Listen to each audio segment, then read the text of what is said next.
On aurait tous aimé choisir notre corps, notre talent, notre apparence dès la naissance. Mais la vie ne nous a pas laissé cette option. Aujourd'hui, tu n'as peut-être pas le physique, le mental ou encore la vie que tu veux, mais je te rassure, ne t'inquiète pas car la seule chose que tu ne peux pas modifier dans la vie, c'est ton enveloppe corporelle. Tu peux donc obtenir la vie que tu veux et ce pour la simple et bonne raison que tu es le héros de ta propre histoire. Donc fais-moi plaisir, sois comme Saitama et sois un mec qui joue au super-héros. 趣味でヒーローをやっているものだ。Bon, on n'a pas encore de générique, mais en tout cas, bienvenue sur la deuxième vidéo de la chaîne de la Hype Project D. Aujourd'hui, on va parler du thème du héros et notamment comment toi, tu représentes le héros de ta propre histoire parce que nous, les humains, souvent, on a tendance à se négliger. On regarde les stars, les influenceurs, les personnes à grosse notoriété. On se dit qu'on aimerait bien être à leur place, qu'on aimerait bien avoir leur vie et on finit par se rabaisser nous-mêmes. Alors que au final, tu n'es pas un lambda, tu es une personne spéciale et notamment le héros de ta propre histoire. On commence donc avec le point numéro 1. Chaque personne est unique avec ses propres qualités, talents et défauts. Pour devenir le héros de ta propre histoire, tu dois d'abord apprendre à te connaître toi-même. Donc tu vas prendre une feuille de papier et noter tout ce qui te vient à l'esprit. Quelles sont tes qualités, quels sont tes défauts, qu'est-ce que tu aimes faire, quelles sont tes faiblesses, quels sont tes défauts, quels sont tes objectifs. Donc prends le temps de faire cette introspection sur toi-même et de découvrir quelles sont tes armes car ces armes sont nécessaires pour que tu puisses devenir le héros de ta propre histoire. Et quand tu auras terminé cette introspection, même s'il y a de nombreux défauts que tu as notés et de nombreuses choses que tu veux améliorer, ne t'inquiète pas parce qu'il est important de te rappeler que même les héros ne sont pas parfaits, ils ont aussi des faiblesses et des défauts, mais c'est surtout leur capacité à faire preuve de courage, de détermination et de persévérance qui les rendent spéciaux et capables de surmonter de nombreuses épreuves. En fait, c'est comme dans les animés, les jeux vidéo ou les histoires. Dans les animés, les héros ils font souvent face à des situations difficiles et à des ennemis puissants. Mais en fait, comme ils ne baissent jamais les bras et se battent jusqu'à atteindre leurs objectifs, et en fait, ils sont clairement inarrêtables. C'est comme dans les Chevaliers du Zodiaque ou Senseiya, si tu préfères, je ne sais pas si tu connais.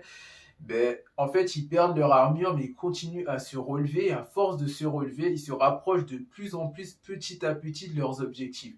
Ou si tu préfères, il y a l'exemple de la Z-Team dans Dragon Ball Z. Ils terminent, ils se font battre, ils terminent avec des cheveux noirs, ils n'ont plus de transformation. Mais ils se relèvent quand même et ils finissent au final par battre l'ennemi.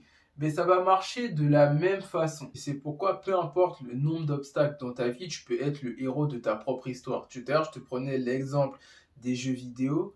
En fait, il y a une histoire, tu en es le personnage principal et tu peux prendre du niveau en t'entraînant, en apprenant de nouvelles techniques qui sont caractérisées par tes compétences et donc upgrade pour devenir plus fort et plus confiant et être un personnage plus puissant. Et être un héros ne signifie pas que tu dois sauver la planète comme Son Goku, affronter des extraterrestres ou encore faire des choses extraordinaires. C'est à toi de choisir le type d'histoire que tu veux écrire et en fonction de choisir le type d'héros qui correspond le mieux à l'histoire que tu veux écrire et à la trace que tu veux laisser de ton histoire.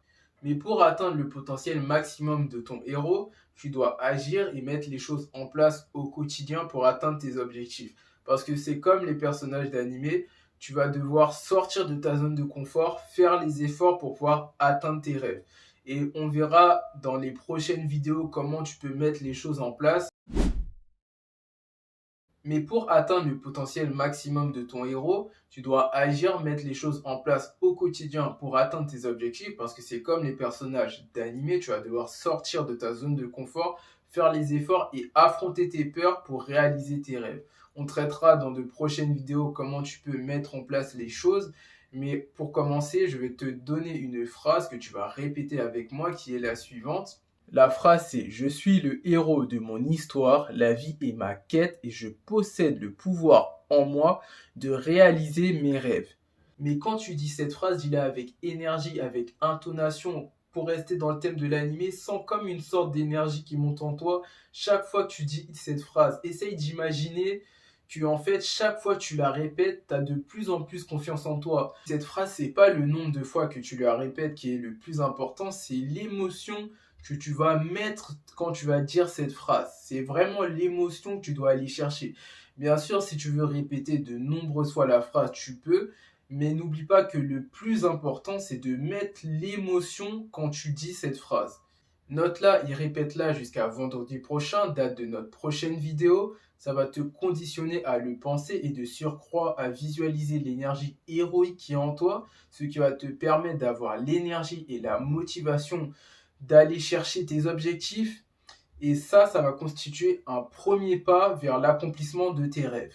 Pour conclure, tu l'auras compris, tu es le héros de ta propre histoire et tu possèdes en toi le pouvoir de créer la vie que tu désires. Mets les choses en place au quotidien et tu pourras peut-être alors même atteindre le stade de super-héros, c'est-à-dire une personne à grosse notoriété qui par ses actions et sa parole est capable de faire bouger ou avancer le monde ou encore d'aider ou sauver de nombreuses personnes.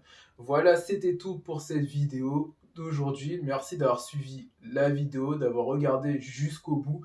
Et je vous donne rendez-vous à la semaine prochaine pour une prochaine vidéo sur la iProject D.